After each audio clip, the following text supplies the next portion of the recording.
মির্জেবিরের পাশে natural beauty.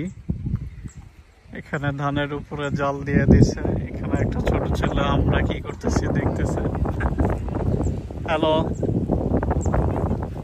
He is very happy. And এই সাইডে কিছু লোক নামছে এবং এই যে দেখুন গরু। নাইজেরিয়ার গরুর মধ্যে কোনো মাংস টাংস নাই, সরি মাংস আছে কিন্তু তেল টেল নাই। ন্যাচারাল গরু,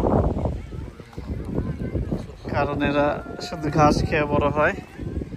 অসাধারণ view. Mister Fazle, how are you feeling? It's my second time. Second time? Here, that time there is too much hot. But now এখানে গাড়ির সমারোহ দেখলে বুঝতে পারবেন প্রতিদিন কি পরিমাণ লোকজন এখানে দেখা ভিজিট করতে আসে।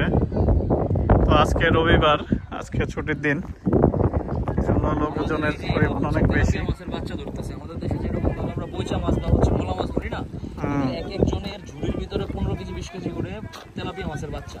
ওগুলো ন্যাচারালি, এটা এখানে চাষ করে না। তেলাপিয়াটা এখানে ন্যাচারাল ফিশ, লেকের ফিশ।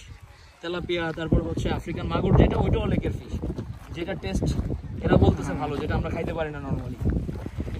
তো এটা ধরা কি ঠিক হচ্ছে নাকি? আপনার মতামত কি? তুমি যেখানে থাকবা ওইখানের মতামতে চলতে হবে তোমার। নাইজেরিয়াতে এটা প্রাচুর্য এত পরিমাণ, তারা এটাকে যত প্রতিদিন নাকি এই পরিমাণ ধরে, তাদের কমে না। বাংলাদেশে তো আমরা মৃদু পানির জলাশয়ে চাষ করি, কিন্তু এটা তো স্বাদু পানির জলাশয়, কিন্তু স্বাদু পানির জলাশয় হওয়ার পরও ন্যাচারাল হ্রদ আর কি।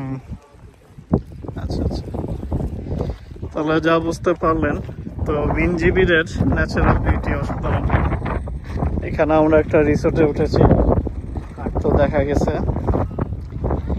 এখানে সুইমিং পুল ছিল, সারাদিন অনেক এনজয় হলো, টু মাচ এনজয়। ধন্যবাদ সবাইকে।